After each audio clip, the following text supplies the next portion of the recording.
सैया के याद करी तो चालू बता उनका चालू काट ली तब कैसा फर्क है ना बताओ सैया का हुआ है सैया के है विदेशवा गई उनका का हुआ है उन्होंने पूछा है हाँ चलो चालू करी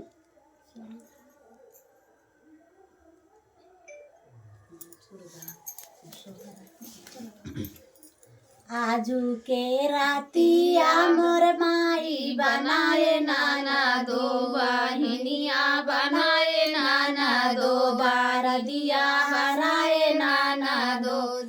आजू के रातिया मोर माई बनाए नाना दो वाहिनिया बनाए नाना दो दार दिया हराए नाना दो यार नदिया हराए नाना दो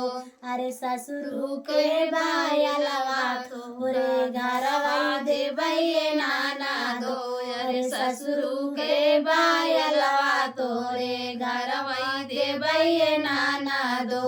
होता सुबेरावा बादनिया टूटैये नाना दो बादनिया टूटैये नाना दो बादनिया हराए नाना दो बादनिया हराए नाना दो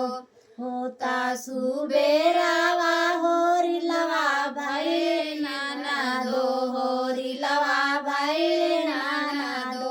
अरे ससुरु के बायलवा तोहरे ससुरु के बायलवा चारावा हवा गईले नाना दो अरे ससुरु के बायलवा चारावा हवा गईले नाना दो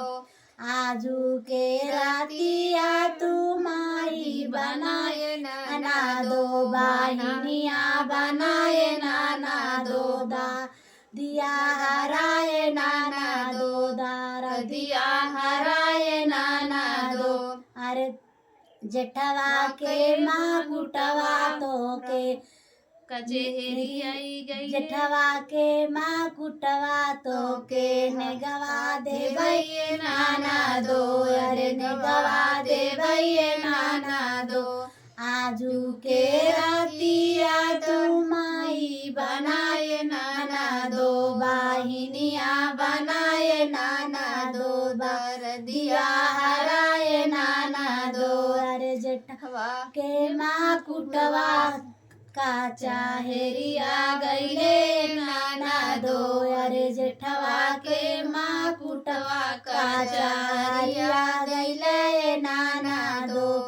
आजू के रातिया तू माई बनाए नाना दो वाहिनिया बनाए नाना दो दारा दिया हराए नाना दो दारा दिया हराए नाना दो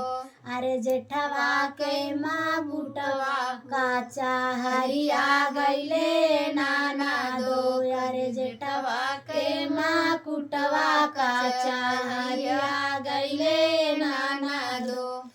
आजू के रातिया तू माई बनाए नाना दो वाहिनिया बनाए नाना दो दार दिया हराए नाना दो होता सुबेरावा बादनिया टूटे नाना दो बादनिया हराए नाना दो दारा दिया हराए नाना दो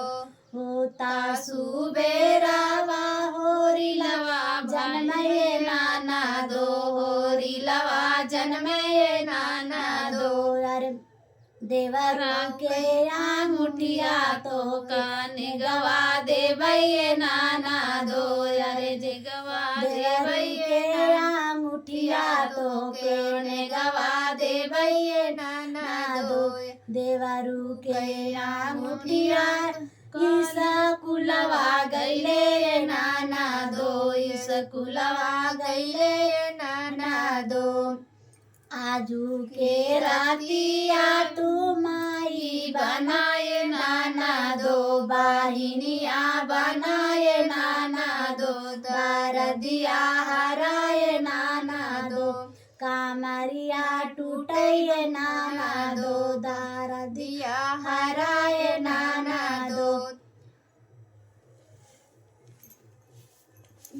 सनवा ना थोड़ा वो